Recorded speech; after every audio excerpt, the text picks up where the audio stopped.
There are moments in history when silence breaks, not with screams or cannon fire, but with the trembling beat of feet against stone, invited, unexplainable, unstoppable, in the hot, oppressive summer of 1518, in a city where the air hung heavy with incense and sweat. The cobbled streets of Strasbourg bore witness to a procession unlike any sermon or saint's parade. It began with a woman, alone, in the open, moving as though her limbs answered to an invisible piper arms, flailing, skirt catching the wind, hair undone, feet pounding to no tune. The townspeople paused, stared, then recoiled, yet still she danced, through daylight, into dusk. Then, past the midnight bell, they called her Frau Trophia, a name now hollowed by time, swallowed by folklore. But in that moment, her name passed from breath to breath like a curse or prayer.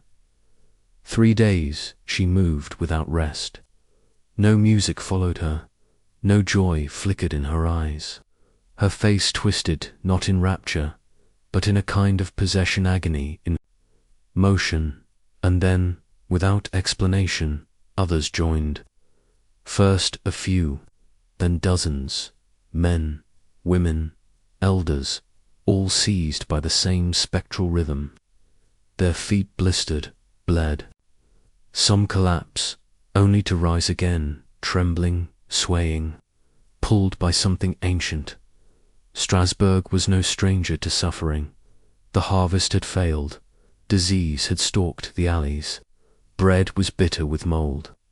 The clergy spoke of hell's fires, licking closer each day. But this was different. It wasn't death that haunted the people, it was the relentless compulsion to move. No plague had ever waltzed its way into the soul. The authorities watched, horrified. Physicians convened in echoing halls, lit by candle smoke and fear. They spoke of hot blood, an imbalance, they said, a fever of the humours, not of the flesh. The body, in their theory, needed to exhaust itself to heal. And so, in a decision that would echo through the corridors of madness, the city erected a stage. Musicians were summoned. Drums began to beat. Flutes sang into the sky. The afflicted were corralled, herded like lost sheep into open courtyards, and given music fuel for their delirium. And dance they did. Flesh gave way to ruin. Ankles snapped. Chests burst. The sun rose and set over bodies in perpetual motion, like marionettes tangled in unseen strings. Eyewitnesses spoke of eyes rolled back, tongues bitten through, mothers dancing over the graves of their children. The priests, overwhelmed, turned to prayer, but their voices were drowned beneath the drumbeats.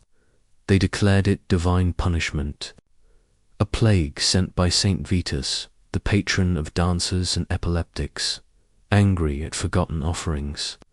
Processions were organized, saints' relics paraded through the town, but the frenzy only deepened. The rhythm refused to break. Whispers filled Strasbourg's. Shadows, was it a curse? A poison in the bread? The grain had rotted that year. Some believed it had birthed a fungus that ate into minds, left only rhythm behind. Others spoke of ancient spirits that dwelled in the soil, awakened by blood spilled in wars long past. The land had seen too much suffering, and now it demanded motion anguish, transfigured into dance. Then, without warning, the music faltered. Perhaps the bodies had simply run dry. The dancers collapsed into silence, one by one, as if some spell had lifted. No crescendo, no less gasp. Just stillness, broken only by the cries of those who remained. The stage was torn down. The musicians dismissed. The city returned to its rituals of grain and fire, feast and fast. But no one forgot. No graves marked the dead, no records accounted for the toll. The story was buried not by decree, but by fear. To speak of it too often was to invite it back. And so the tale passed into the murmur of wind between alleyways, etched faintly in the margins of parish scrolls, hinted at in the cadence of old nursery rhymes. Even now, beneath Strasbourg's modern stones, the rhythm lingers. Some say if you walk the alleys near midnight, you can feel it faintly a pulse beneath your heel, a whisper in your blood. It does not speak in words, only in tempo. Not every haunting wears a face. Some simply move. The questions remain brittle and unburied. Was it hysteria, woven from starvation and sorrow? Was it the mind splintering in sync with the body, or the echo of something forgotten, primordial? A ghost not of a person, but of a state of being. In the cathedral, where candles flicker low and choirs now sing of mercy, the stones remember what the priests have tried to forget, for history, in its most secret corners, dances in silence, and some rhythms never die. It came not with the scream of pestilence, nor the rot of time, but with a whisper beneath the ribs, a tremor in the chest, a weight behind the eyes. In the cold hush of Tudor dawns, when dew clung to the hedge, and the air felt heavy with breath yet unshed, a silent doom stirred. It was not marked by boils or weeping sores, but by something more intimate, a sweat that drenched the body like mourning cloth, a heat that rose from within and clung like invisible fire. They called it the English sweat, and it killed before a prayer could rise. In the summer of 1485, as the Wars of the Roses breathed their final, gasping sigh, and Henry Tudor marched to seize a crown wreathed in blood, a different battle unfurled one. Unmarked by banners or swords, it began, they say, with a soldier, a man who trembled in the early morning, pale, disoriented. Within hours he was gone. Then another followed, then 10, then hundreds.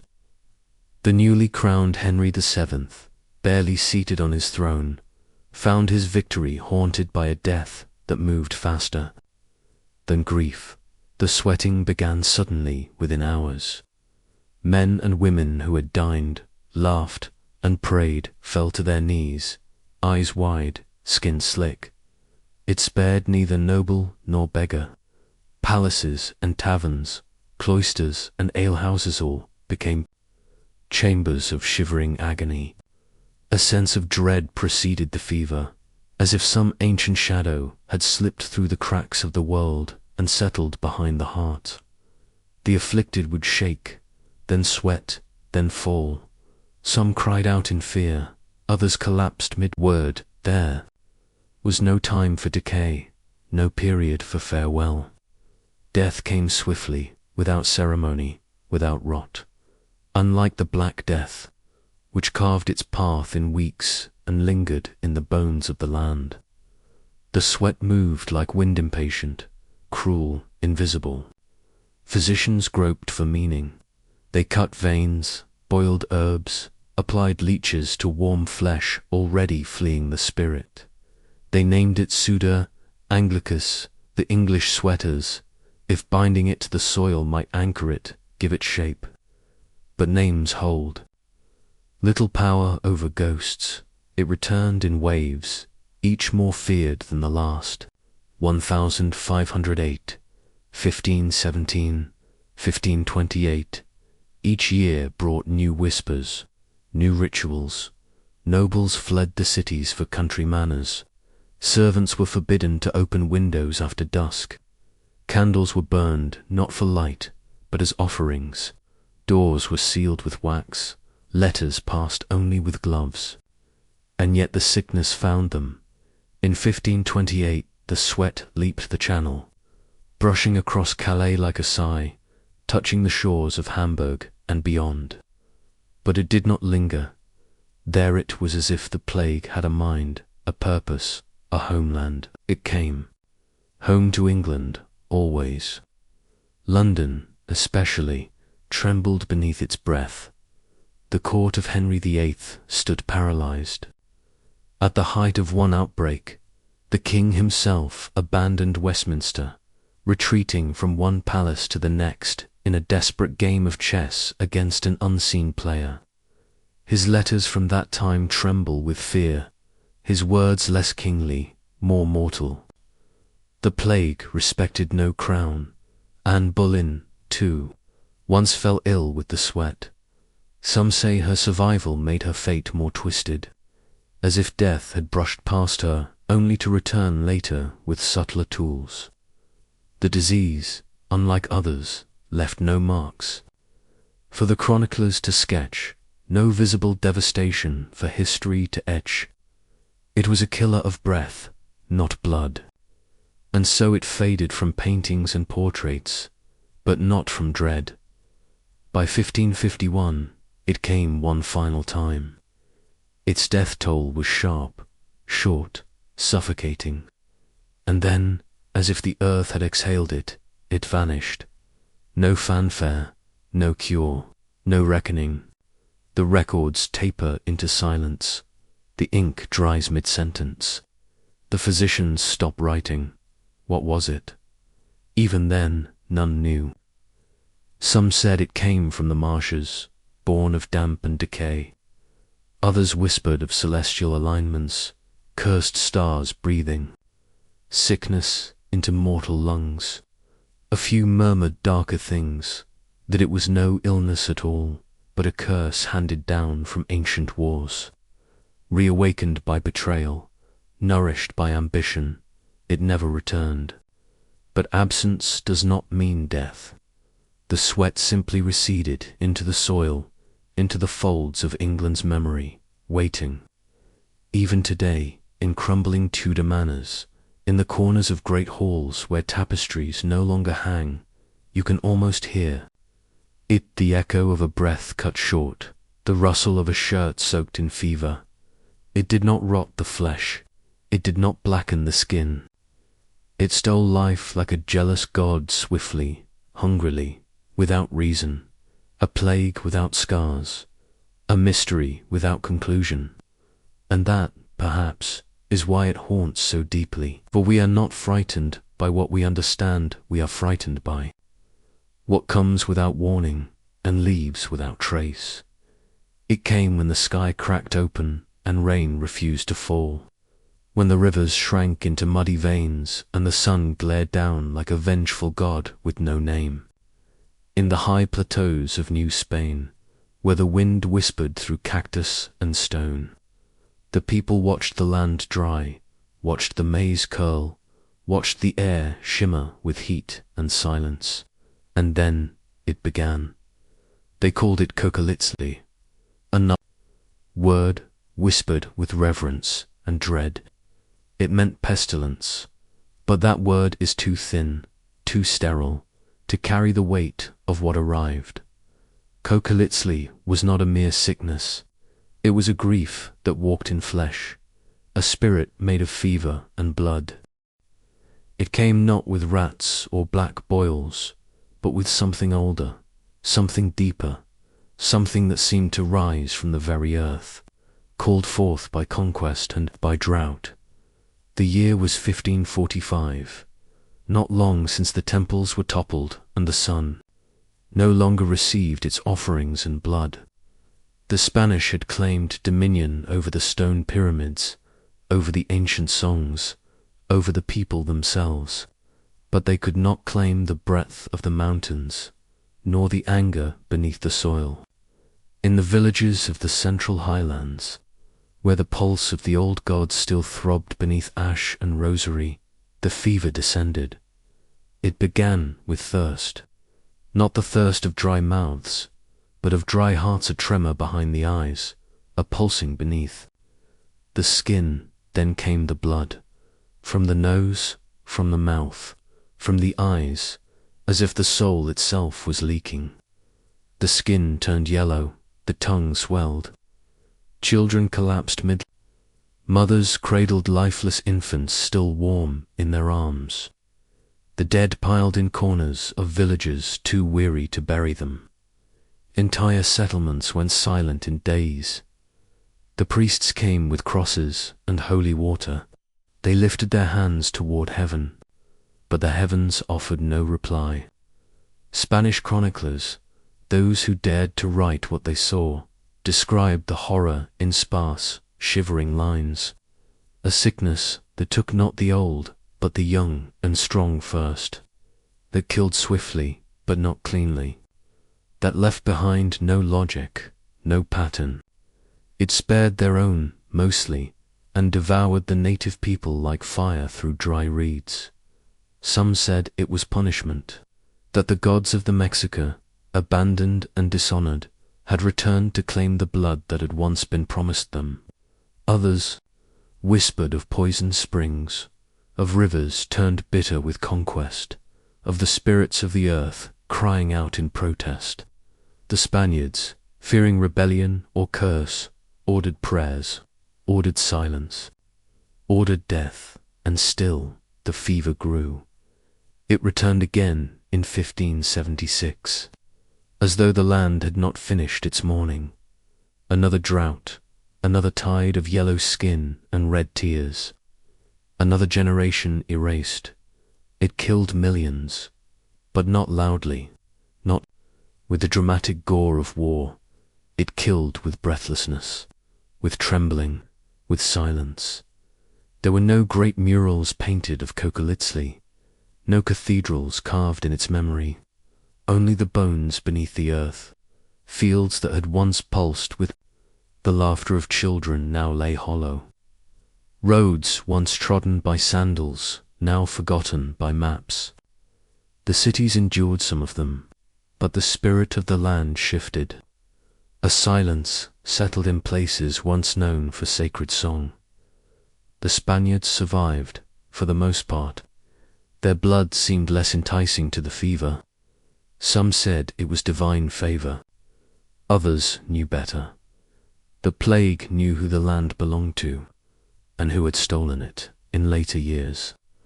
Long after the last wave of the sickness had passed, long after the temples had been turned to rubble and the codices burned to ash, the forests regrew and the rivers returned.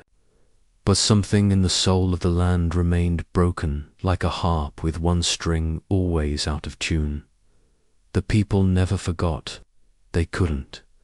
How can you forget the sound of your lineage being severed? In some mountain villages, the elders still speak of the time when the air itself became heavy with death, when the trees whispered warnings and the wind carried the scent of fever. They say the sickness is not gone, merely sleeping, waiting beneath the soil, beneath the rivers, beneath the names that have been buried. When the rains fail again, they say the fever will return, not as a curse, not even as justice, but as memory. Because what Kokolitzli truly was memory made flesh, a grief that walked, a sorrow that bled, the earth itself remembering what was taken from it, not in vengeance, but in ritual, and so the people remember too. They light candles, not in cathedrals, but in quiet homes, beside clay figurines and old stones. They pour water into dry soil and whisper to the wind, asking it to be kind, not because they fear the past, but because they know it lives. Kokolitzli did not just take lives, it took names. It erased bloodlines, songs, prayers that will never be sung again. And yet, in the hush of twilight, when the shadows grow long, over the hills of Mexico, there is still a hum in the air, as if somewhere, beneath the layers of time and silence, the land is still singing the names of those it lost, one by one, in a language older than conquest, older than plague, and it is listening to see who will remember. It began not with fire nor sword, but with a whisper in the blood, A heat too deep to sweat out, a fever too ancient to name, beneath the blue veil of an attic sky where statues gleamed and olive trees stirred gently in the summer wind, the breath of death moved unseen. It slipped past the city gates of Athens like a ghost in broad daylight, silent, shapeless, patient. The year was 430 BCE. War already gnawed at the bones of Greece. The Peloponnesian conflict with Sparta raged like a distant thunder.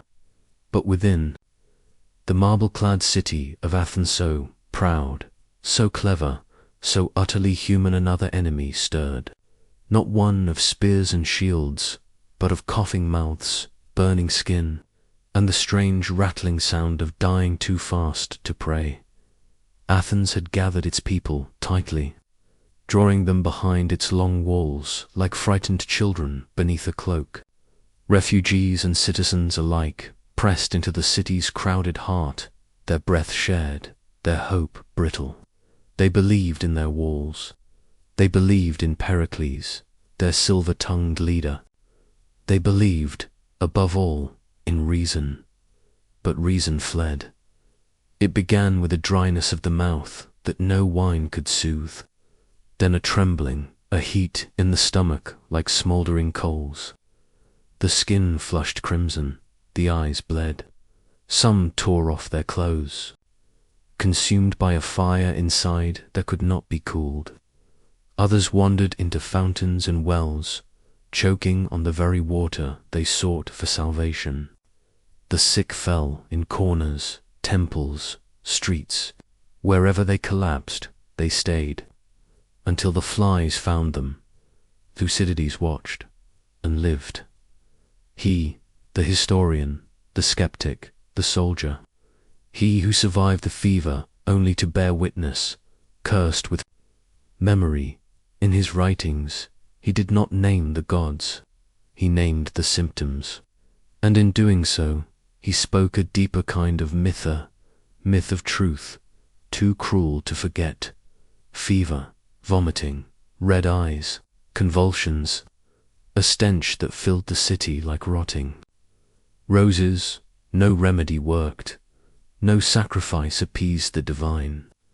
The priests offered incense to empty altars. The people stopped believing. Some gave in to desire, seeking pleasure before the darkness came. Others wept in corners, too weak to flee, too terrified to speak the name of what haunted them. Even Pericles fell. The voice of Athens, its mind, its balance, its light struck down, coughing blood into the folds of his cloak. His death was not noble. It was not mourned with choirs or long speeches. It was a quiet collapse, like the dying of a fire in a storm. And yet the city lived, or something resembling it.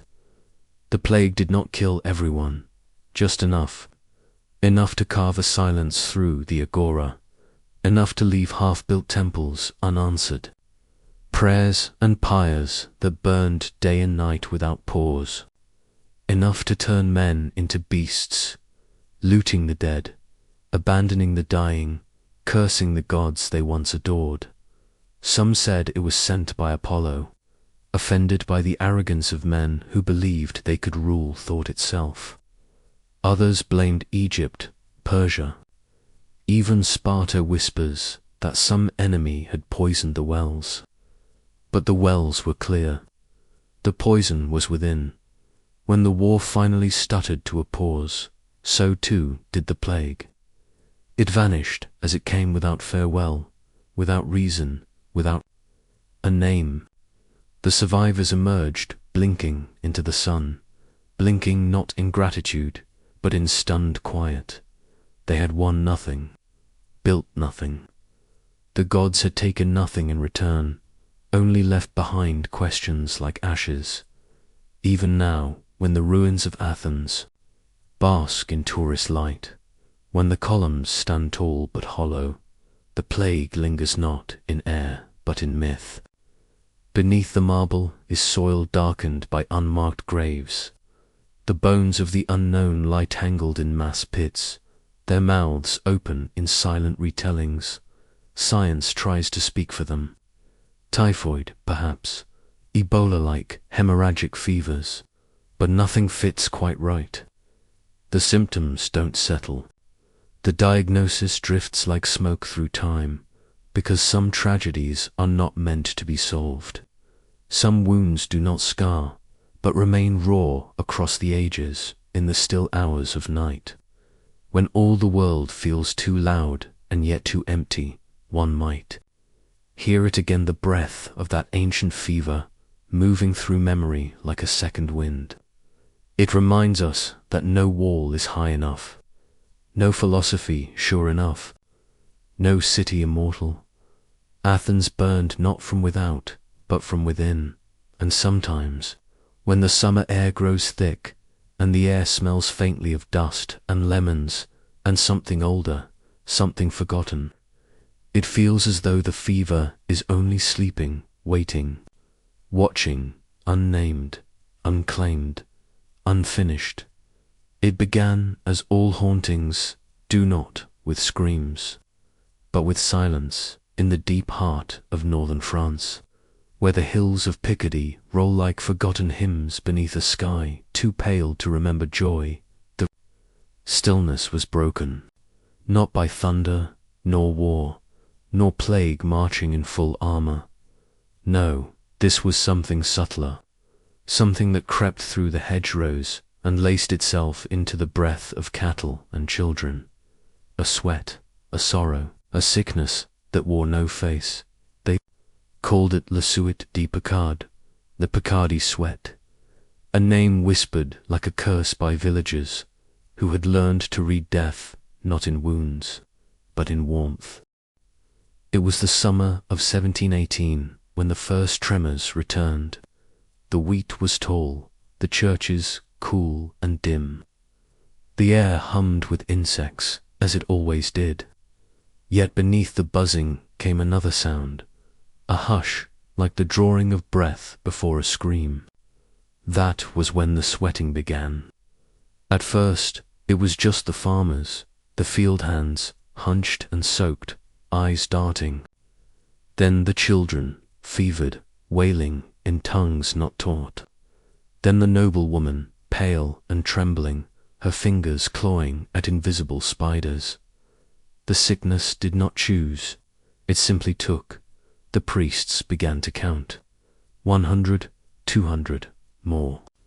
The dead came faster than the rites could bless them. Corpses stacked in chapels. Bells tolling not for weddings or saints, but to mark the hours between burials. And then, nothing. As quickly as it came, the sweat was gone. The air cooled. The dying ceased. But peace in Picardy was always a borrowed thing.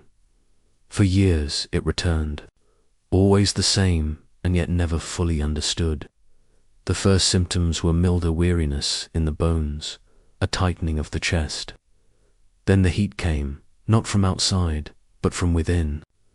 A furnace stoked behind the ribs. Sweat poured from bodies like wax from candles. People shook with visions. They spoke in riddles. They saw angels with burnt wings, or demons in cassocks, whispering psalms backward. Women clutched their infants and screamed at shadows. Men ran into rivers, trying to drown the fire they could not touch. Doctors arrived from Paris in wigs and linen, their nostrils stuffed with lavender, their hands trembling beneath gloves. They examined, they measured, they named, but nothing held. The sweat slipped through their diagnoses like water through lace. Some called it a cousin of the English sweating sickness that had vanished centuries before. Others blamed foul air, rotten grain, cursed water. But no theory stayed long. The disease mocked all who tried to tether it. It did not move like a normal plague. It did not spread through armies or filth. It danced. A village would fall, the next, untouched. A year of silence, then 3 outbreaks within a month. No rhyme, no reason, just a hush, a heat, and the inevitable sound of soil being turned by shovels. In the parish of St. Michel and Thierry, a priest named Father Gary, his script grew more frantic with each entry. He wrote of children sleeping and never waking, of dreams that burned so bright they left blisters. On the final page, his handwriting dissolved into scratches, lines, and loops and crosses, as though the fever had entered his very hand. He was found dead at his altar, soaked through, eyes wide open.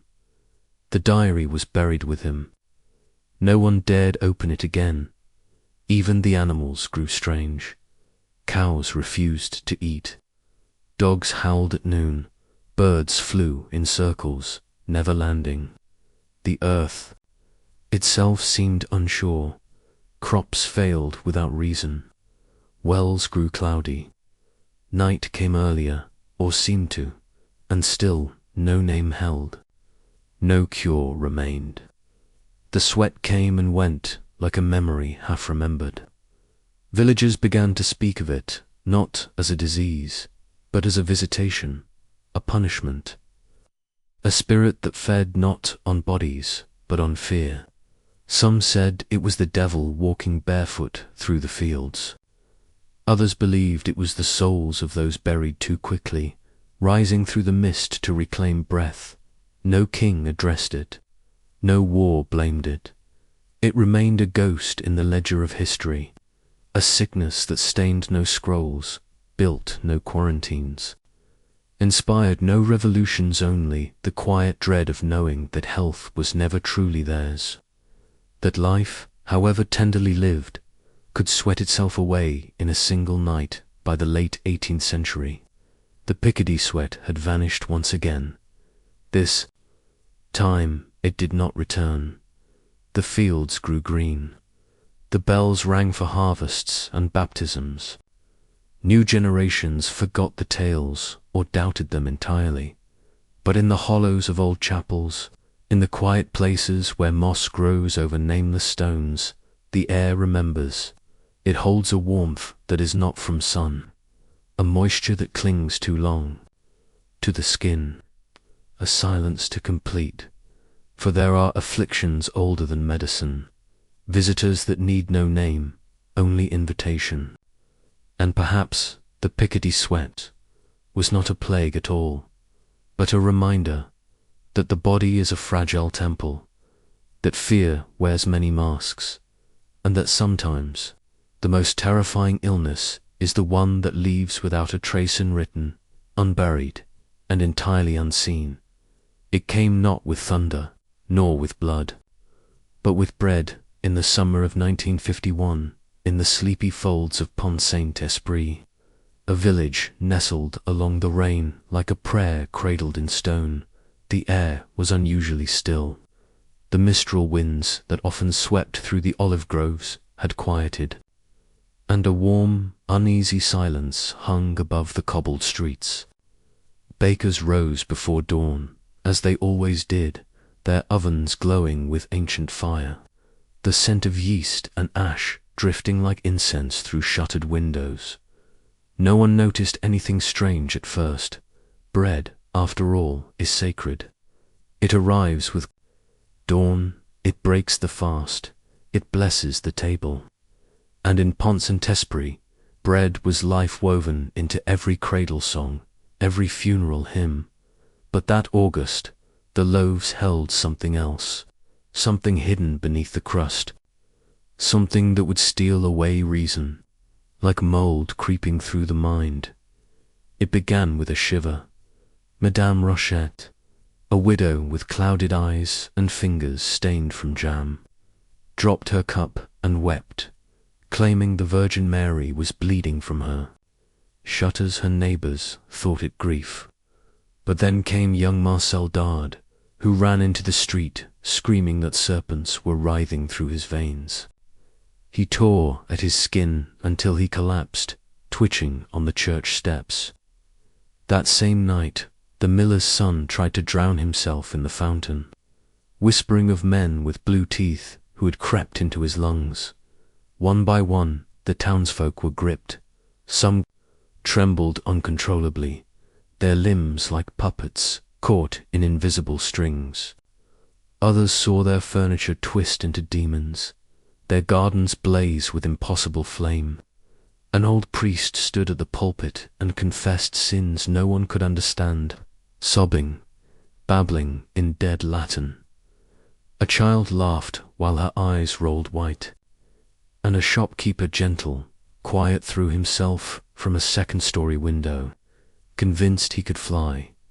Over 200 people fell ill, 70 were confined to asylums, 7 died. The town was sealed in hushed terror. Church bells stopped ringing. Black curtains hung where joy once lived.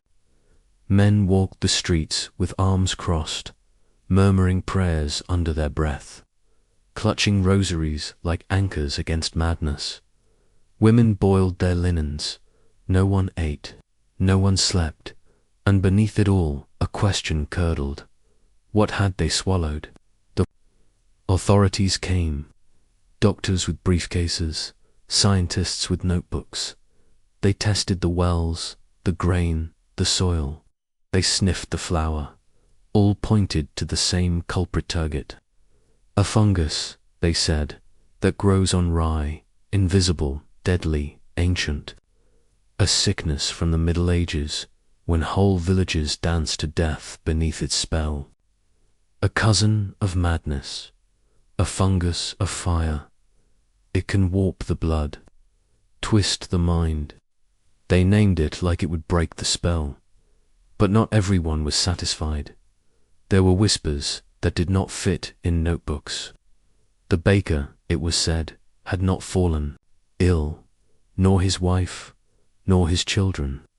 Some said the contamination came not from the field, but from a vial. Others claimed they saw strange men in dark coats the day before the bread was baked Americans, perhaps, or ghosts. There were murmurs of experiments, of the CIA, of something slipped into the flour not by accident, but design, a test, a poison, a punishment. No proof ever came, only silence. Officially, it was a tragedy of nature. Unlucky bread, ancient mold, but old women still watch the baker's house. It stands crooked at the edge of the square, its shutters always closed. No one has moved in. The oven is cold now, but the sensum swear still lingers when the wind blows from the south, a smell like scorched flour and rosemary and something darker beneath dot at night. Children dare each other to run past it. They say if you press your ear to the old bakery door, you can still hear the screaming. Years passed. The town healed, or seemed to. The cafes reopened. The fountain ran clean again. But no one forgets. Madness leaves a shadow longer than death. And in Pont Saint-Esprit the madness had shaped. It had breath. It walked the alleys like a pale dog with hollow eyes. What haunted the town in 1951 remains uncertain. A mold, perhaps. A secret. A sin reborn in crust and ash. But whatever it was, it broke something sacred. Bread, once a blessing, became a question. And questions, once asked, do not leave. They live in the corners of kitchens, in the flour that settles like dust on old shelves, in the silence between church bells, in the eyes of the elderly who still lock their bread boxes at night. Not every illness bleeds. Some whisper, some wait, and some are baked into the soul of a town, rising slowly like dough, until the whole world tastes of fear. They say the plague arrived by windless sails and prayers unanswered in the shadowed bloom of spring, in the year of our Lord 541. The waters of the Bosporus shimmered like liquid bronze beneath a low and heavy sky. Constantinople stood resplendent a city carved in marble and firelight. where incense clung to the air and mosaics glittered like stars trapped in stone. It was the jewel of Justinian's empire, a throne of splendor balanced delicately on the edge of shadow. And the shadow came. At first, it was just a silence in the harbor. Merchant ships drifted into the Golden Horn like ghosts, their sails slack, their crews still, no shouting, no barter, no clamor of coin or call of dockhands, only stillness. When the harbor guards climbed aboard, they found the decks littered with bodies, curled like broken commas. The eyes were open, but blackened, the tongues swollen. A few still breathed, mouths foaming, whispering in fevered tongues of dead children. Black rats and voices beneath the waves. By the week's end, the city stank, not of death alone, but of something older, a rot that lived in the gutters of time, where memory festers. It crept through the alleyways like a thief. It climbed the basilicas. It wove through the markets, clung to the silken spices, the wheat and the wine. It did not howl, it did not roar. It simply appeared in the swollen lymphs beneath the arm, in the purple blotches that bloomed like bruises from the soul, in the eyes that no longer blinked. And then the city began to die. First the poor, the fishermen, the street boys, then the weavers, the butchers, the priests, then the senators, the generals, the eunuchs, the concubines. Death made no distinction. It moved like a king with no court, choosing whomever it pleased. Monasteries fell silent. Fountains ran red with the dye of rotting linen. Bodies stacked like cordwood along the mazy Constantinople's proud central artery, until carts could no longer move through the city without crushing bone under wheel. Even the emperor was not spared. Justinian, ruler of half the known world, architect of cathedrals and conquests, lay in his golden chamber wrapped in damp linens, his breath shallow, his skin waxen. His physicians burned herbs, recited psalms, cut into his flesh to bleed the evil humors. Nothing worked. For days, the city stood without its head, while the empire whispered that God had judged them. Some said it was divine punishment for the rebuilding of the Hagia Sophia, that pride had birthed pestilence. Others claimed it was a curse from Persia, delivered by winds that tasted of ash. A few, their minds unraveling, swore they saw angels walking the streets, sangels not of mercy, but of ruin, their wings dripping with black pus.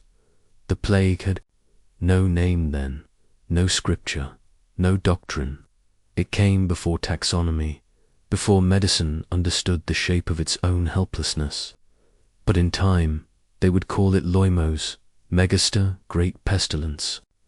And when the dead grew too numerous for the earth to accept, they dug massed graves outside the Theodosian walls, pits where the cries of the living were muffled by the weight of those yet to die. It lasted for months, some say years. It returned, in whispers and waves, like a grief that could not forget itself. One chronicle claimed 5,000 died each day, another 10. Procopius, the historian, wrote of men who buried their wives only to return home and find their sons already cold. He wrote of priests collapsing mid-prayer, of dogs growing wild from feasting on corpses, of silence so profound it made the city seem unborn, and then it stopped. As quietly as it arrived, it vanished. The skies cleared, the harbor stirred. The streets, still slick with the memory of death, began to breathe again.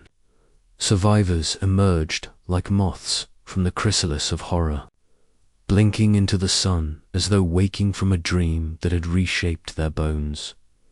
Justinian lived. He rose from his fever, pale and changed, his face gaunt, his eyes hollow. He rebuilt. The Hagia Sophia was completed, rising like a hymn from the ashes. Laws were codified, territories reclaimed. The empire moved on, but something had shifted. The plague did not return in regular rhythm. It came and went across decades, then centuries, like a ghost with no fixed address. Sometimes it struck a village, sometimes a province, always with different faces, but the same eyes. Eyes that stared through time. Some scholars, centuries later, would name it Yersinia pestis and trace its shape through bones buried in cold earth. But the people of Constantinople knew better. They knew it was not just a disease. It was a memory, a judgment, a silence that walked to this day. The old stones of the city remember. In the cracks of ancient cisterns, in the shadow of Hagia Sophia's dome, in the wind that rustles the olive trees near the crumbling walls, the scent of the plague lingers faint as myrrh, sharp as regret. For death is not always loud. Sometimes it arrives gently, like a veil drawn across the eyes of an empire, and sometimes it never quite leaves. It began with a hush, not the hush of reverence, nor the sacred stillness that falls upon a cathedral at dusk. This was a different kind of silence, sterile, clinical, unfeeling. The hush of linoleum halls and ticking clocks, of steel instruments glinting beneath fluorescent lights. It was the silence that falls before a scream in the cold spring of 1929. The city of Elbeck stood modest and grey under northern skies, its cobblestone alleys damp with recent rains, its red brick spires peering through the mist like weary sentinels. War had passed through not long before, leaving behind bruised hearts and broken names etched into granite. But the people had begun, cautiously, to hope again. In the children's ward of the city hospital, that hope had a name: protection, a new vaccine, a miracle of modern science, a promise whispered by white-coated men in German, French, and Latin. Tuberculosis, the wasting curse, the slow drowning. Fever was to be held at bay. Mothers, tired of coughing fits and death watch vigils, handed over their newborns with trembling relief. Tiny arms, soft as dawn, stretched out to receive salvation. But what was delivered was not salvation. It started with a single crier, newborn girl, no more than 6 weeks old, who turned crimson with fever and refused her mother's breast.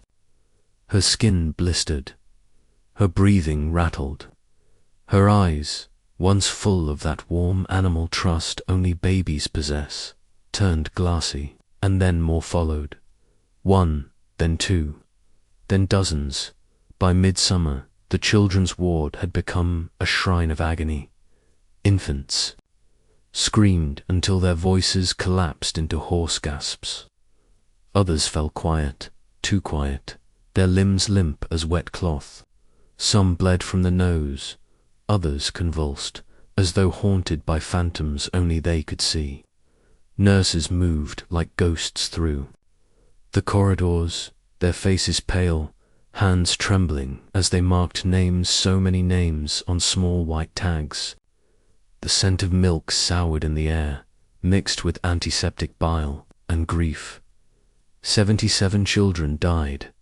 77 small coffins. 77 mothers who would never again feel the weight of warm breath on their neck, or the press of tiny fingers curling into theirs in sleep. The city recoiled. The nation gasped. What had gone wrong? The vaccine was called BCG Bacillus calmette-guerin, named for the 2 French scientists who had cultivated it like a delicate flower from the bowels of a cow's tuberculosis. It had been administered across Europe without incident, but something had shifted in Lübeck. Something had slipped. Somewhere in the alchemy of science, a darkness had crept in. An investigation unfolded slow, meticulous, suffocating. Pages and pages of testimony, lab reports, protocols. It was discovered that the vaccine vials had been contaminated with live tuberculosis bacteria, not weakened, not dormant, alive, hungry. The cultures had been prepared in the same room where the deadly strain had once been studied by gloved hands that perhaps skipped a wash, or worse, by hands that intended the mistake. Sabotage was whispered. Guilt slithered between the lab benches. Some said a rival of the administering physician bore an old grudge. Others claimed communist sympathies had driven someone to discredit the bourgeois medical establishment. And there were those, darker still, who suggested something more ritualistica, sacrifice masked as science. But the truth, if it ever truly existed, never came forward in full light. Dr. Georg Dacke, the head physician, accepted partial blame, though it was his assistant, Dr. Helmuth Koch, who bore the brunt of public rage. Koch was tried, convicted, imprisoned. Dacke retired in disgrace. But no jail cell could silence the murmurs that followed, low and constant, like a dirge beneath the floorboards of history. Then came the Nazis. They took the tragedy and wore it like armor. In their rise to power, the child plague of Lübeck became a cautionary tale, reason to cast doubt on all foreign science, all outside hands, Jewish doctors, socialist researchers, French innovation. The lie was laid carefully, brick by brick, that only German purity could protect German children. That death had come not from human error, but from foreign corruption. And so the coffins were repurposed, not mourned, but weaponized. But even the Reich, with all its pageantry of fear, could not erase the truth that lingered behind closed hospital doors. The nurses who woke screaming decades later, hands aching with the memory of tiny fingers going cold. The mothers who kept empty cribs in darkened rooms, the corridors that never stopped smelling faintly of blood and disinfectant, the records hidden, misplaced, redacted pages of names and weights and dates of death, yellowing beneath the dust of bureaucratic shame. What makes a plague, after all? Is it only the disease? Or is it the silence that follows the refusal to name what was done, the comfort taken in forgetting? In Lübeck, the plague did not wear the mask of rats or famine or divine wrath. Wore a white coat, it carried a clipboard. It whispered in Latin, but its bite was just as cruel. Today, few remember the child plague of Lübeck. Fewer still speak of it aloud. It rests quietly in medical journals and rare books, nestled between clinical words and faded photographs. Yet there are nights cold, damp, northern nights when the wind through Lübeck's hospital halls carries the softest of cries, cries not of pain but of remembrance, as if the walls themselves still grieve, as if some things, once broken, echo forever. It began with the quiet, not the quiet of peace, nor the soft hush that falls over a village blanketed by snow. No, this quiet arrived like a stranger with no name, uninvited, cold, and strangely sentient. It rolled through the streets of Ottingen like a breath held too long, like the space between the last heartbeat and the next. The year was 1590, in the heart of Bavaria. Ottingen was a modest town of timbered homes and red-tiled roofs, nestled between gentle hills and sleepy pastures. By day, the church bells rang with a sound that wrapped the town in rhythm. By night, candles flickered through windows like fireflies caught in glass. Life was simple, predictable, blessed, some whispered, until the blessings stopped. It started with whispers that turned into stares. A young boy in the marketplace, perhaps 11, suddenly went still, mid-laugh. His eyes clouded. His mouth opened as if to speak, but nothing came out. He reached for his mother with a trembling hand, but no sound followed, no cry, no scream, only silence, and then others. A baker, mid-prayer, lips moving but breathless. A midwife, known for her bawdy songs, found humming without voice. A priest, suddenly dumb before the altar, gripping his chalice with whitened knuckles, as though God himself had gripped his tongue. One by one, Oettingen's people fell mute, their eyes wide with an unspoken terror, their bodies folding inward as if language itself had been stolen from the marrow of their bones. Physicians were summoned. They arrived with herbs, poultices, and whispered Latin. They examined throats, blood, breath. They burned sage. They read psalms. Nothing held the sickness at bay. And soon the silence deepened, not only of speech, but of motion. The afflicted ceased to move. They lay in beds, eyes blinking, tears slipping down unmoving cheeks. Not asleep, not dead, merely ... paused. Panic took root. The townsfolk, desperate to name their fear, reached into their oldest shadow, witchcraft. For if the sickness had no smell, no wound, no cause, spun in surely it was a curse, spun in darkness. 3 women were accused. The first, an old herbalist with clouded eyes. The second, a widow who had never borne a child.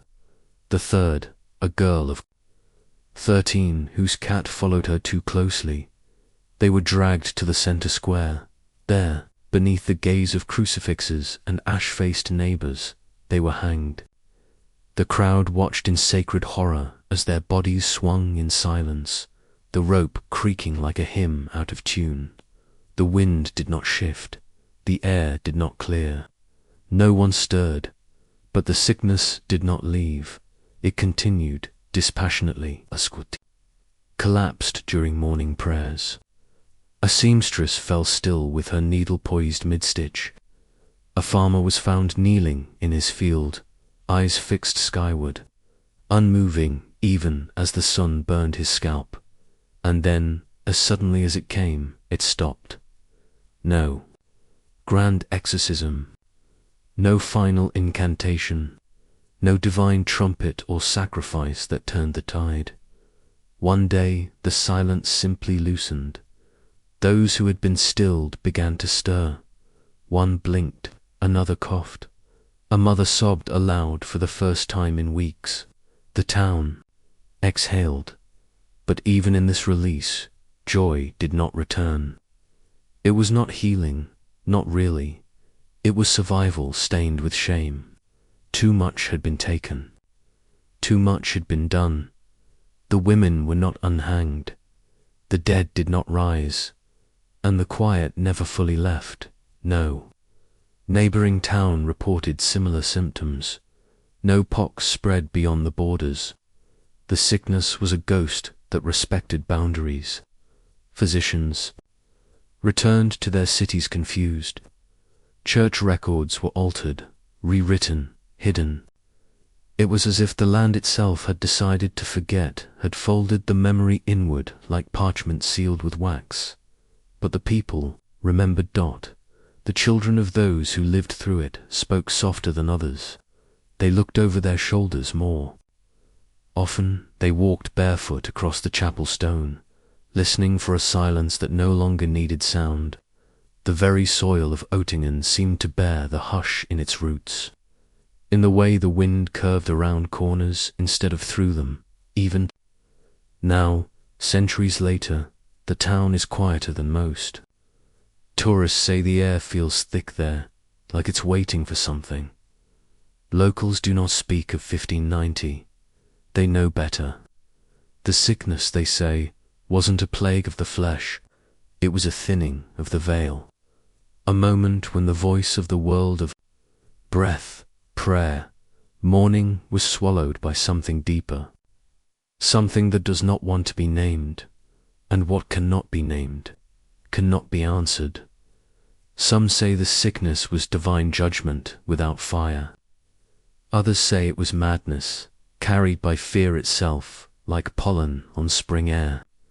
But there are eyewitnesses who still walk the fields alone at dusk, listening for the hush, who believe the silence at Oettingen was not disease, nor curse, nor trick of the mind. It was a confession, one that came not from lips, but from the earth, a secret rising like mist from soil heavy with buried things.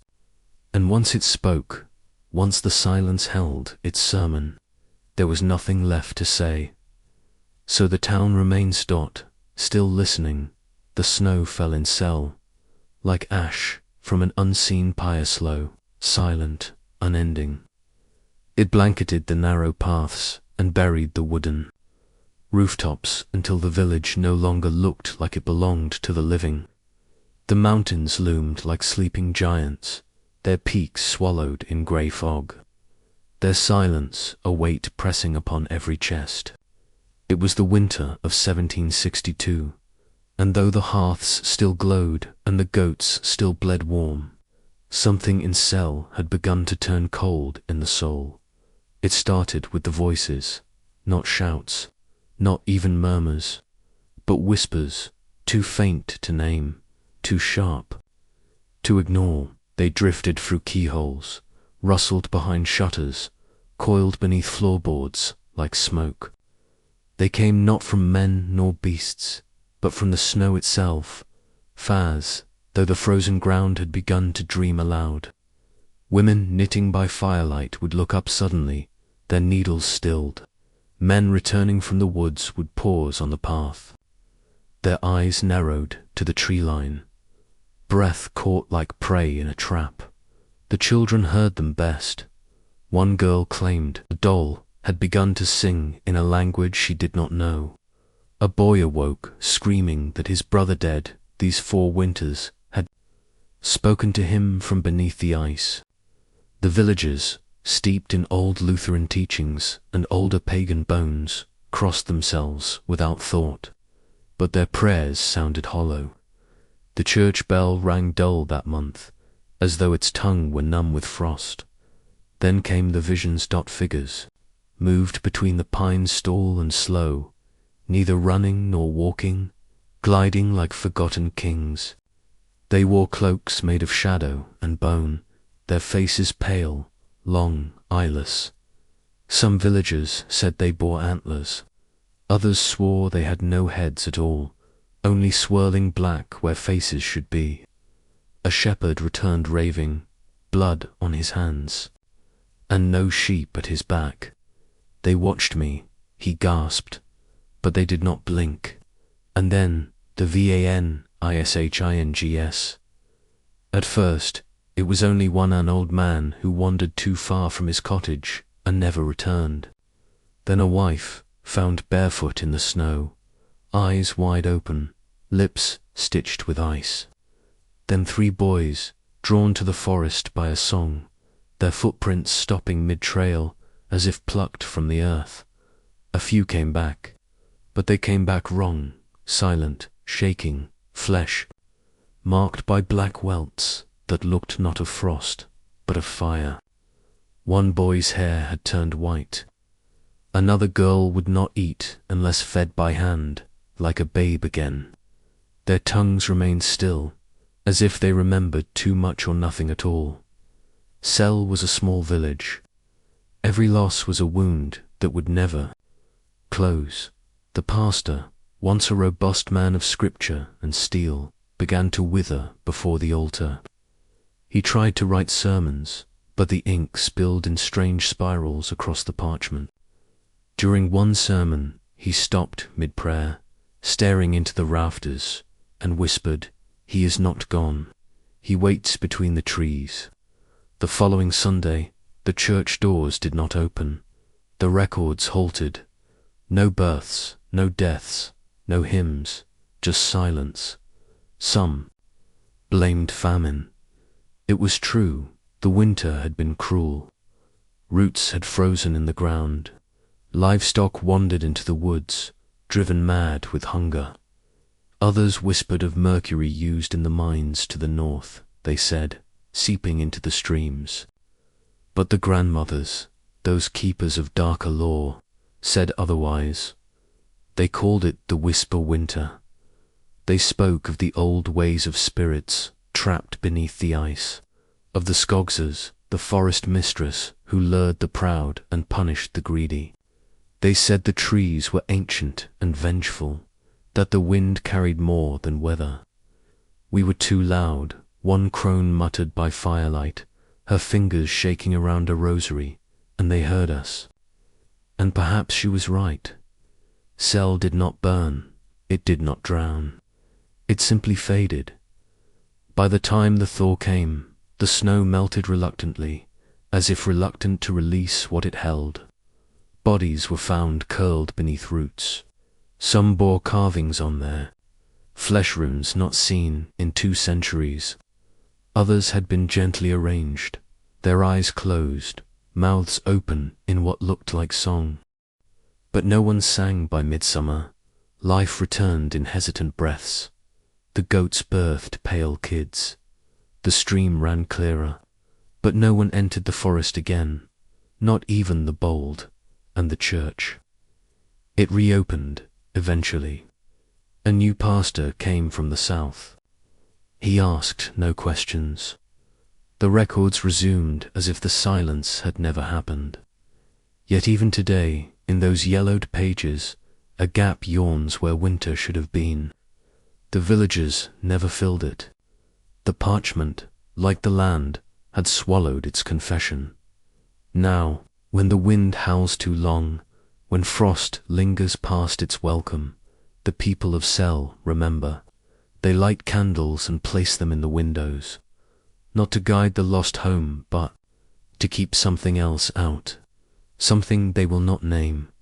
And when the snow returns, as it always does, they listen for the whispers, for the steps between the trees, for the silence that speaks, louder than any scream. It began with the butter-smooth, golden, glistening beneath the morning light like churned sunlight. A simple staple of life, sacred in its quiet way. Spread on warm cornbread, folded into boiled oats, melted into the browned crust of skillet pies. But one autumn, somewhere on the whispering edge of the American Midwest, that sweetness soured. The milk turned into mourning. It was the year 1811, though dates meant little in those dust-laced valleys where families raised barns before they raised gravestones. The wind came in whispers through the sycamore trees, and the fields of corn rustled with the sound of unseen breath. The forest, dense and half-known, sat heavy on the edge of every homesteader, dark sea of green, humming with secrets. That morning the pail was still warm from the cow's flank. The child drank first, a boy no older than 5, curls wild from sleep, still clutching the hem of his mother's dress. His eyes began to dull by midday. By dusk he could not speak. By night he was gone. They buried him beneath a peach tree. His mother, pale and silent, refused to eat. When she did, it was buttered bread. Within 2 days, her breath grew shallow, her limbs twisted with fever, and the sound of her name died in her throat. One after another, they fell, quietly, as if something had pulled the breath from the air itself. The milk was never suspected, not at first. They blamed the river, swollen from late rain. They blamed the wind, too still for a week. They blamed curses carried by migrating birds, or the ashes of old bones ploughed too deep.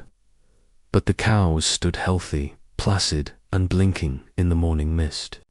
The churn sang its usual rhythm, and still people died. It moved without logic, without mercy. A cabin here, a whole family there. It did not howl or set fire, it only waited in the cream, curled itself into curds, and slipped into bodies as quiet as a prayer. A mother would nurse her infant, humming lullabies, only to find the babe limp before dawn. A man would eat his evening stew and never rise from the table. No fever at first, no wound, just a sudden paleness, a trembling of the hands, a glassy eye, and then the bones stiffened, the blood turned sluggish, the lungs forgot their purpose. It was called the slows, the trembles, the milk curse. Some blamed witches hiding in the trees, lonely women with sunburnt cheeks and bitter hearts. Others swore the land was rejecting them, spitting them out like rotted teeth. A preacher's wife claimed it was punishment for pride. We came with axes and fire, she said, and God came with silence. The forests crept closer, that year or so, it seemed. Shadows stretched longer than they should, and birds sang songs no one remembered teaching them. Cattle stared at nothing for hours. A dog refused to enter a barn and starved to death on the threshold. Children began having the same dream of a white flower blooming in the dark, its petals moving like mouths, whispering names no one should know. The settlers fled. Some packed what they could carry and left before dawn. Others abandoned only the homes, leaving tables set and beds still warm, as if they'd vanish less violently if no goodbyes were spoken. Fields grew wild, fences fell, and chimney smoke ceased to rise. The land became still, not empty, just quiet, like the breath held between thunder and rain. In time, doctors came, Eastern men with coats to clean for soil and hands that shook behind their notes. They offered no answers. Swamp miasma, they whispered. Bad air, foul water. But the rivers were pure, the winds unchanged, and the water had quenched generations before them. It would be decades before anyone understood the truth, that it had never been the milk. Not truly. It was the white snake root, a lovely thing, wild and unassuming, growing in patches of filtered light beneath the forest canopy, its flowers delicate, clustered like stars in the underbrush. The cows, in dry seasons, wandered further, grazing along the wooded edges, chewing the stems without pause. The poison slipped through their bodies untouched, but it bloomed in the milk. A whisper made liquid, tremetal, they would call it, a name as forgettable as it was fatal. But by the time the poison had a name, the stories had faded. The sickness, like all ghosts, had grown quiet. The people who remembered were bent and old, speaking in riddles and fragments. Don't drink when the fog is thick, one said. The butter remembers, another warned. The land moved on. The farms repopulated. New fences rose. New babies cried. No one carved white snake root on headstones. No one taught its leaf in schoolbooks. It became just another curse in a country that birthed too many. But still, the soil remembers. It remembers the weeping, the fevered hands, the churn stilled by grief. And in some places, if the wind turns just so, and the dusk is quiet enough, a strange hush settles over the fields like breath held between heartbeats. And one might look out over the hills, golden and rippling, and feel a chill that has nothing to do with weather, as if something old still lingers, buried beneath roots and ruin, watching with eyes made of milk and silence, the ghosts of butter and bone, waiting, always, for someone to drink. It began with a scream that smelled of ashdot high in the dry hills, of Sardinia where the sun burned the soil to cracked bone, and the sheep moved like ghosts across the scorched plains. A mother watched her child fall to the ground, writhing, spitting blood, his mouth blistered as if he had kissed the coals of hell. The boy clawed at his throat, his voice a rasping howl, then silence, his lips smouldered black, his breath steamed, and he was still. The villagers said the mountains had grown angry, that the peaks, once sacred and silent, had opened their mouths to spit curses into the wheat. The old women crossed themselves twice and poured wine into the earth. The men sharpened blades and stared long into the fire, but nothing answered, only the wind, dry and sour with dust, and the tremble of cattle refusing to drink from the well. The harvest that year had come late. Rain had been a rumour, and the wheat grew stubbornly, brittle and bitter, tinged with a greyness no one could name. Still, they baked it. They had no choice. Bread was the blood of the land, and the land had given little. The first to die were the children's more mouths too soft to resist the poison. They cried with tongues blackened, lips cracked, and breath that stank of sulphur and sickness. Then came the shepherds, men who lived beneath stars and silence, who knew the land's rhythm better than any priest. They died screaming too, mouths open, eyes burned red, some clawing at their tongues as if trying to rip the fire out. One by one, families fell. The bread became a curse, yet no one could name it. Some said it was the lightning, that the summer storm, brief and furious, had struck the fields and cursed the crop.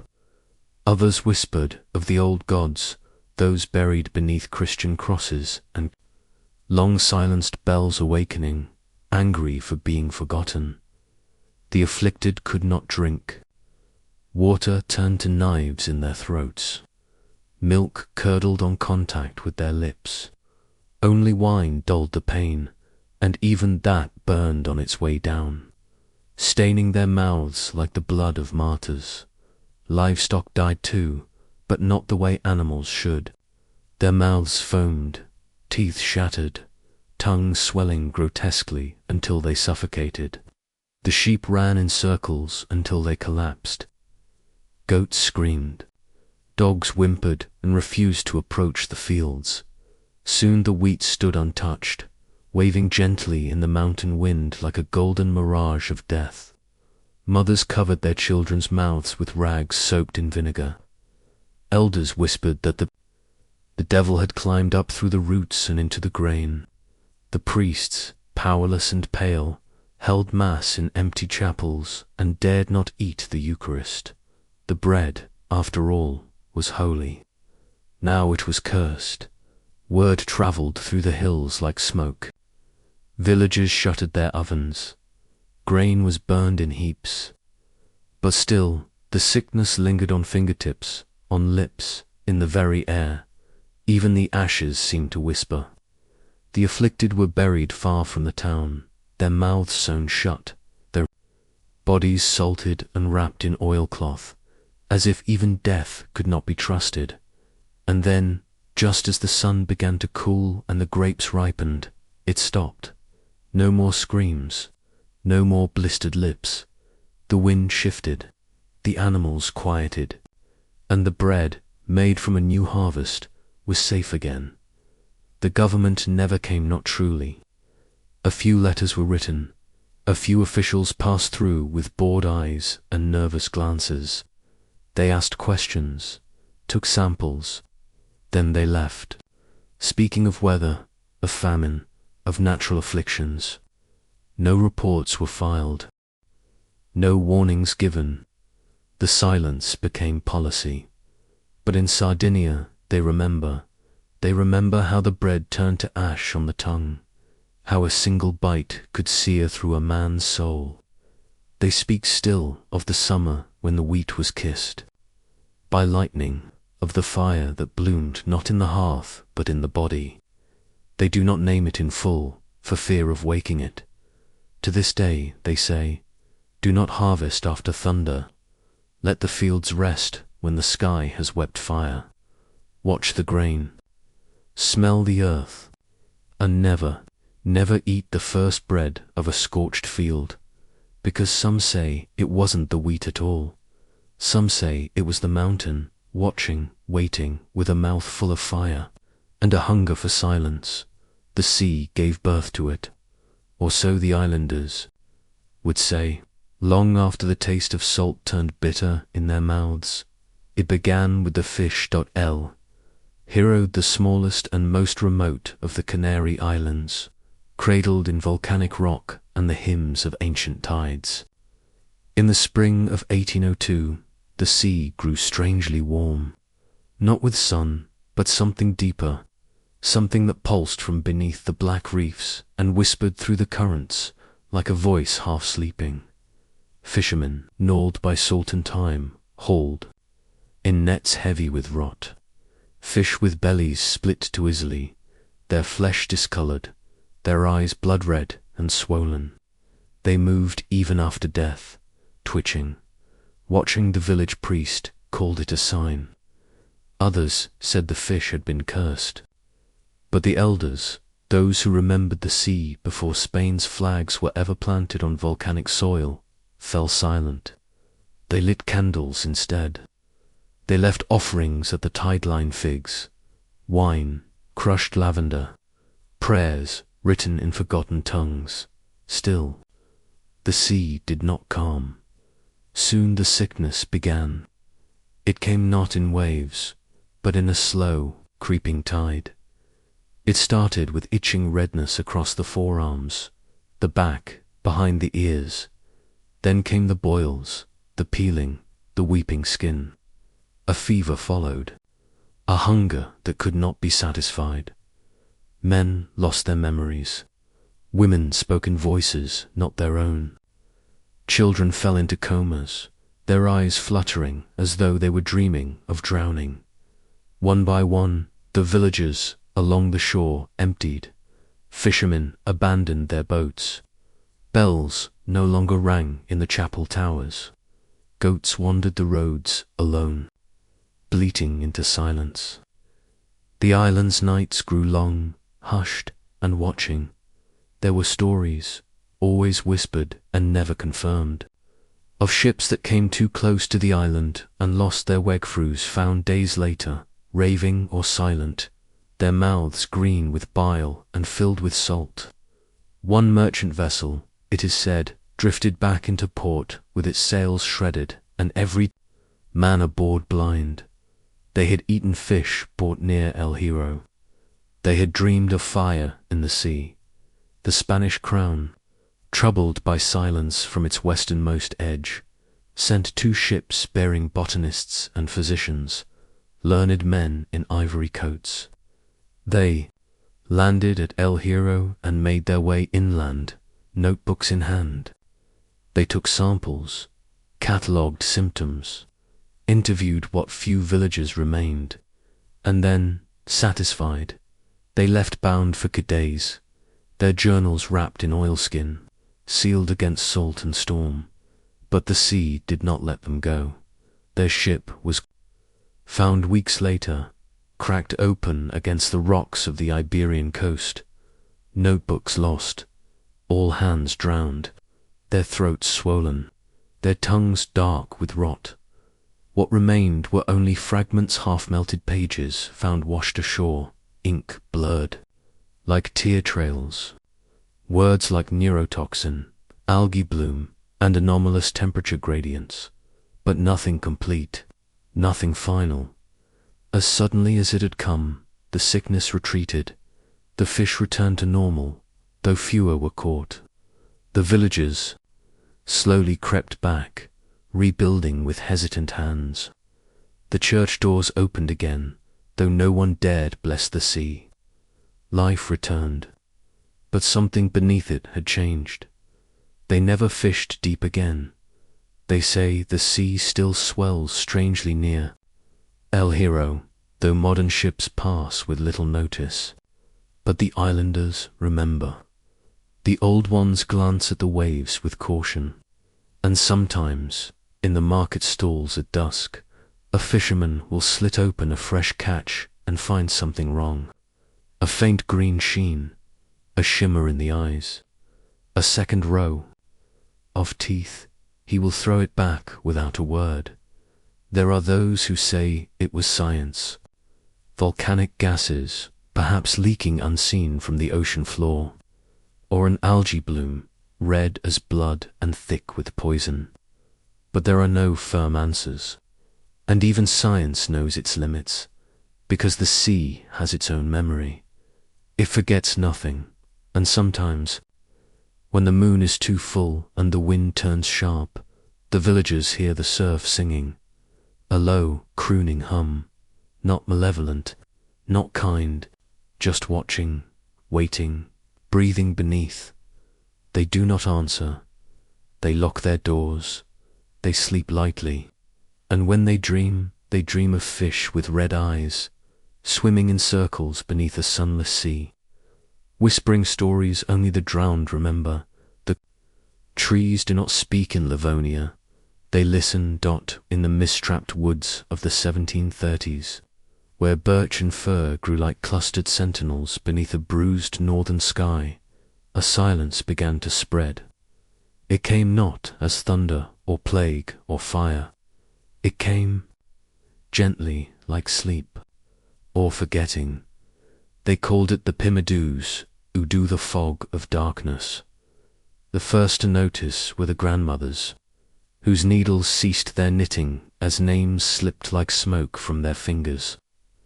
Then came the hunters, who wandered into the forest at dawn and could not recall the trail back by dusk. Schoolmasters wept in front of blank slates. Farmers stood in empty fields, unsure of what they had planted, or when it was not death that haunted Livonia was absence, a quiet unmaking.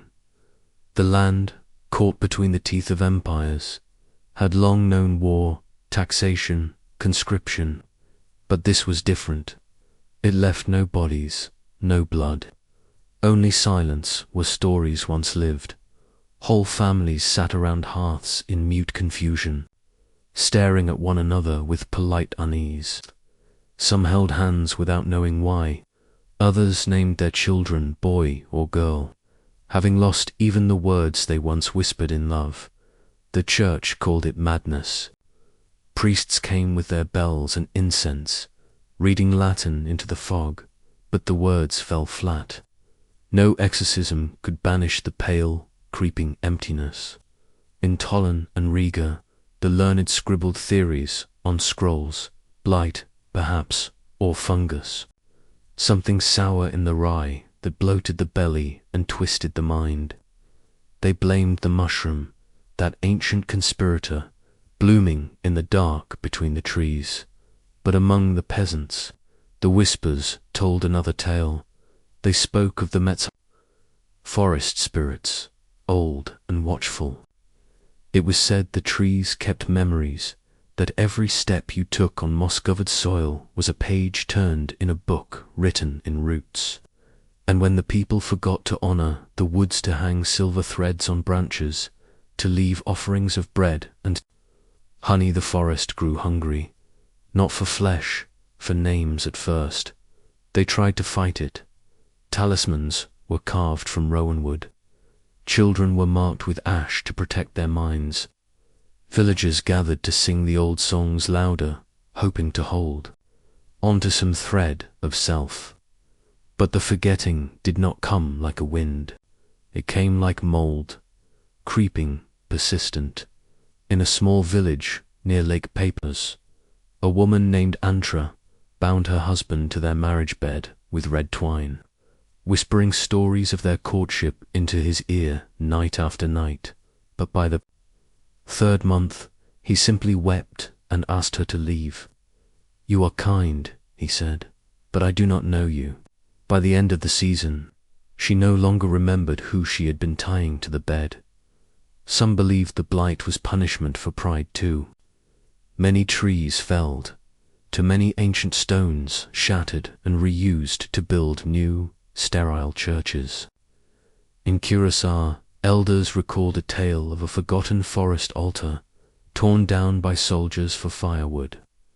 The very next spring, the memory sickness began. The fog lingered for nearly a decade. A generation bloomed in blankness, children raised by strangers who could not remember why they loved them. Whole villages wandered through life like ghosts, existing without histories, without birthdays, without grief. Even the dead went unnamed, buried beneath wooden crosses with no carvings. But just as suddenly as it had come, the forgetting ended. There was no cure, no breakthrough, no divine sign. The fog lifted like a tired exhale. The woods fell still. Again, some memories returned fragmented and glimmering, like shards of a broken mirror caught in morning light. Others remained lost. A father might remember his daughter's lullaby, but not her name. A widow might recall the warmth of a wedding ring, but not the face that once placed it on her finger. And some remembered everything, as if the forest had spared them, or perhaps used them. To this day, no clear answer has been found. Scholars postulate ergot poisoning rye, infected with madness. Others point to toxins in wild fungi. But those who still live beneath the shadows of the Livonian woods keep to the older belief that the forest remembered every slight, that it reached out in mist and moss and root to reclaim what had been forgotten. Even now, the elders hang small. Charms on the edges of the forest twisted iron, dried rosemary, bones of birds wrapped in thread, just in case. Just in case the fog remembers the silence. Just in case the hunger stirs again. There are paths through those woods, where the wind holds its breath, where the moss is thick with dreams, unlived, where your own footsteps may not follow. You home.walk them gently, speak your name aloud, and if you find yourself forgetting, do not turn around. They say the stones still murmur beneath St. Gall, but only at night, when the stars forget to blink. The abbey was once a sanctuary of song, cradled in the mists of the 9th century Alps, where silence was a sacrament, and the hours were divided by the cadence of Gregorian chant. Cloistered monks walked barefoot along cold stone corridors, their breath rising like incense in the chill morning air. Their lives bound to parchment, prayer, and the stillness of devotion. But something awoke beneath the stones. It began quietly, as such things often do. A single monk named Theodoric, young and pale, found himself whispering strange syllables in his sleep. He did not remember them upon waking, but the elder brothers began to note the language. It was not Latin, it was not Greek. It was older, harsher. The syllables rolled like gravel over bone. Within weeks, others joined him mumbling, twitching, gasping in the dormitories. At night, their voices rose in dissonant harmony, like the howling of wolves in an ancient tongue. Candles flickered against damp walls as frightened novices watched brothers convulse in bed. Eyes fluttering, lips moving as if reciting curses. Lost to time, then came the bleeding dot. Brother Matthias collapsed mid-hem during lauds, crimson streaming from his ears like twin threads unravelled by unseen hands. He was not the last. Brother Alaric died, gripping his own throat, his voice box shattered not by violence, but by force from within his scream, so raw it had torn the flesh. The abbey bells tolled not for prayer, but for burial. The afflicted shared no wounds, no visible disease. They ate the same bread, drank the same water, sang the same sacred songs. Yet something unseen was unravelling them from the inside, a rot not of flesh, but of spirit. Pilgrims, once drawn to St. Gall by its luminous manuscripts and sacred relics, turned away in fear. Whispers spread across the cantons of devils, of ancient sin, of something buried that should have remained forgotten. By the time the bishop sent investigators, half the brotherhood was dead in the scriptorium. Where once the light of creation danced across vellum pages, the remaining monks began to tremble at the sight of ink. They said it hissed, that it crawled across the page on its own, that certain letters noti obscuric could not be copied without drawing blood from the fingertips.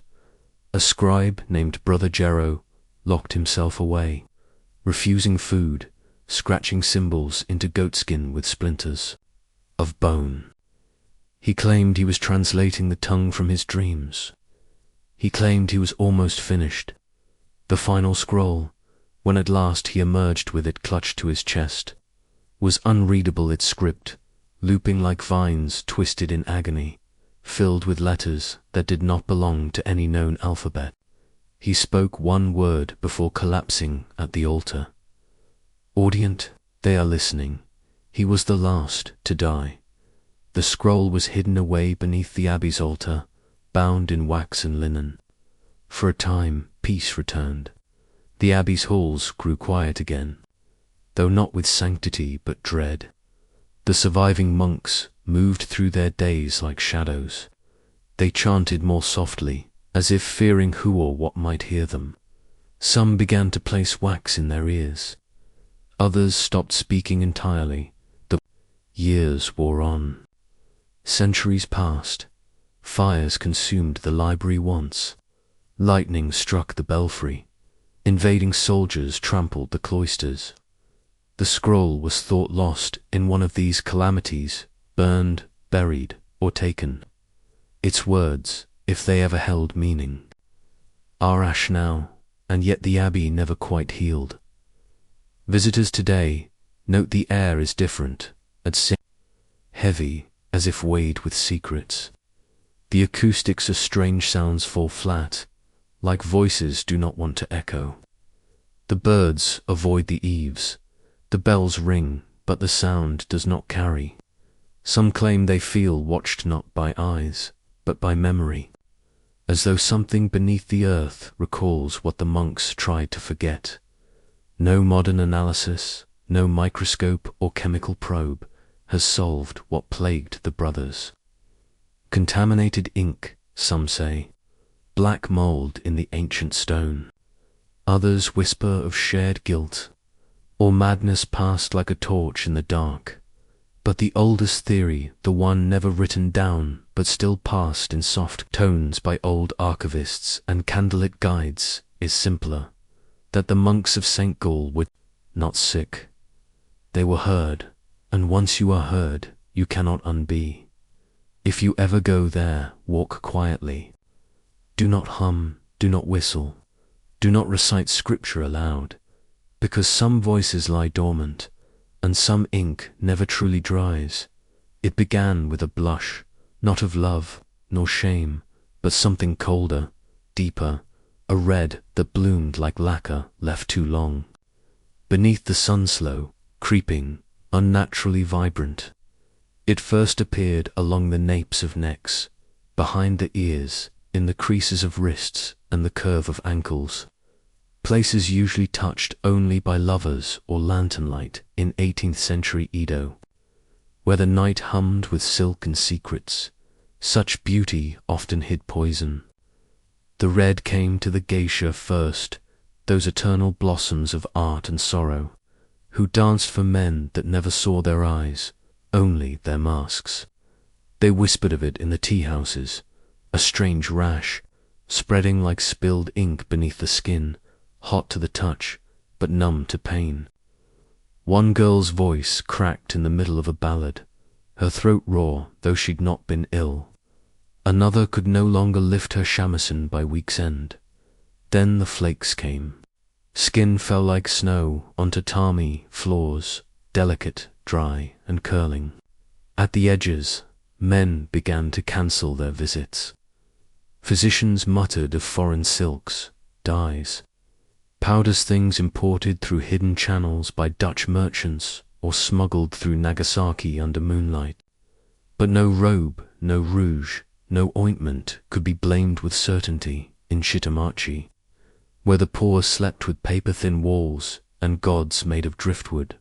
The stories were different. There, they said, the disease was not born of foreign cloth but of broken vows. They spoke of courtesans drowned in the Sumeda River, their breath stolen not by water but by betrayal. Lovers who promised return, then vanished into the brocade halls of higher society. The drowned women, the stories went, could not forget. Their spirits rose with the mist, cloaked in the scent of camellia and camphor. They sought warmth, flesh, and vengeance. And so the red spread. It did not distinguish between the painted and the plain. The affliction kissed samurai and stable boy alike, courtier and carpenter. The hoarseness was always the same voices fading, like old poems, the tongue forgetting how to shape syllables, the throat stiffening as if choked by unseen hands. By the third month, the sick no longer walked. Their limbs froze in positions of longing arms outstretched, fingers half-curled, as if still reaching for someone just beyond reach. Some wept without tears, others sat with blank faces, unmoving, as red overtook their skin like lacquer poured over wood. There was beauty in the horror which made it all the more unbearable. The shogunate remained silent. Official scrolls omitted mention of any plague. To admit disease was to invite instability, and Edo's peace was balanced on the blade of reputation. The government sent quiet men in darker robes, inspectors with no names, who entered homes at night and left by dawn. Some of the afflicted were removed. Others were left to rot behind sliding doors, their bodies bundled in straw and burned before the sun rose. But the streets remembered in certain alleyways. Mothers burned incense, not for gods, but for daughters who coughed blood into their sleeves. In some tea houses, geisha began to wear red kimonos, with no pattern, just solid crimson, as if to mock the illness or honor it, and through it all. The spirits danced. They were seen in corners of the eye, behind fluttering Noran curtains, reflected in sake bowls. They bore no faces only, a mask of flushed red, smooth and glistening like wet lacquer. Some said they moved without sound. Others claimed they hummed songs no human mouth could sing. A woman in a casaca reported waking to one standing at her bedside, its hand resting lightly on her chest. When she screamed, it melted into the shadows, but her voice never returned. 3 seasons passed. The red faded like autumn leaves surrendering to snow. No cure was found. No explanation remained. It simply ... left. The afflicted either died or were buried in the folds of silence. Those who survived did not speak of it, and Edo, in its hunger to forget, erased it. No temple record, no official scroll, no imperial seal acknowledging what happened. The scarlet affliction became a rumor, a fever dream, a ghost story for the soft hours between dusk and dawn. But in some places, the past is not so easily buried. Today, deep in the old quarters where the tea houses still hold the scent of sandalwood and memory, there are songs, sung slowly, under breath, by women whose lineage traces back to those vanished courtesans. The lyrics speak of red-faced spirits with voices like wind in silk, who glide through walls and lie beside you in sleep. They kiss without lips, they whisper without breath, and they are always searching for the promises that were broken. For the lovers who never said goodbye, it is said that if you wear crimson at midnight and walk alone near the river, they might mistake you for one of their own. And if they touch you farfully, tenderly you will not scream. You will sing. There is a silence that lingers after the last breath leaves a furnace. A silence not of absence, but of something waiting. On the island of Murano, not far from the jeweled heart of Venice, the air once shimmered with heat and hidden things. The glassmakers there were alchemists in all but name who stole the secrets of sand and flame and shaped them into chalices, chandeliers, goblets that caught light like memories. Their craft was sacred, their fingers burned and blistered by art, their lungs steeped in smoke, sweetened with minerals and molten dreams. But there was a time brief, whispered, and nearly erased when something else shaped them in return. It began, as many plagues do, with the eyes. A sting, like the bite of salt, carried on wind. Then the light itself would fracture colors, bleeding where they should not, glowing where they once glinted. The afflicted would blink and rub, whisper prayers to Saint Mark, and return to their furnaces, thinking it no more than exhaustion. But the sickness did not rest.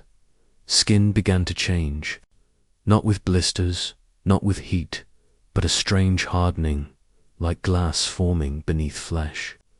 The backs of hands grew glossy, the cheeks tight and shining. Some described it as beautiful. Others, those who had seen it too often, knew beauty could be a mask for death. Then came the silence. Throats closed, not suddenly, but with a creeping slowness. First, the voice would grow hoarse, like a candle choking on its wick. Then words became whispers, then gasps, and then nothing. They called it Il Fuoco Mutotha, silent fire. For a decade in the 17th century, it haunted Murano like a jealous ghost. Dozens of glassmakers fell, one by one, their names whispered only behind closed shutters. No outsider knew the true number. The guild ensured that they had spent centuries guarding their secrets, how to coax cobalt into the deep blue of ocean depths, how to swirl gold into glass without shattering it. Their furnaces were more sacred than churches. Their methods sealed behind oaths bound in blood and vow to let doctors examine the dead was unthinkable. Instead, they burned the bodies quietly as they burned everything's sand, soot, sorrow, ash, fell into the canals like grey snow. The sickness never touched the merchants, the apprentices, or the couriers who brought tin and ash and powdered obsidian from far-off coasts. Only the masters, only those who stood closest to the fire. Some said it was the curse of an outsider, Frenchman or a Milanese, jealous of Murano's monopoly, who had cursed the crucibles and cast evil into the raw materials. Others whispered of a woman, veiled in green, who once loved a master glassmaker and was left at the altar. On the morning after his wedding, he was the first to die, mouth open as if still trying to call her name. But among the oldest, furnaces those set on foundations older than Venice itself, the story was different. There they spoke of the spirits, of sand, that glass was not just a thing forged, but a thing imprisoned, that each bead, each bowl, each mirror was a cry frozen in form, and that the fire had grown tired of its work, tired of melting away silence into beauty. The sand, they said, had rebelled. The furnaces began to behave strangely.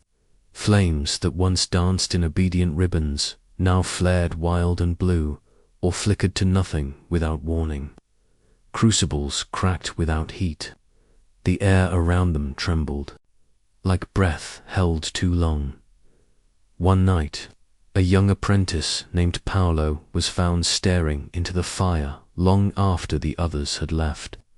His eyes were wide, unblinking, as if he'd seen something move within the coals. When they touched his shoulder, he fell backward, His face was smooth as cooled glass. He never spoke again. The guild sealed that furnace the next day. They said it was faulty. They said nothing more. Years passed. The fever ebbed. The dead were forgotten, formally, at least. But something remained. In the older workshops, there are doors that have not been opened in centuries. Tools that rest where they were last placed, crusted with time, untouched by human hand. Not out of reverence, but fear. For there are those who believe that the fire once awakened cannot be safely put to sleep, that it remembers, that the breath it once consumed is still held in the depths of some ancient glass, waiting for the right hand, the wrong word, the final spark. Even now, if you walk the canals of Murano in winter, when the fog rolls in thick, and the gondolas slip like shadows over water, you may hear it. A breath, a hiss, a low hum behind shuttered windows, where no fire should burn. And in the flicker of the night lamps, you might catch the glint of something watching, not eyes, but something harder, something that once knew light, and grew weary of it.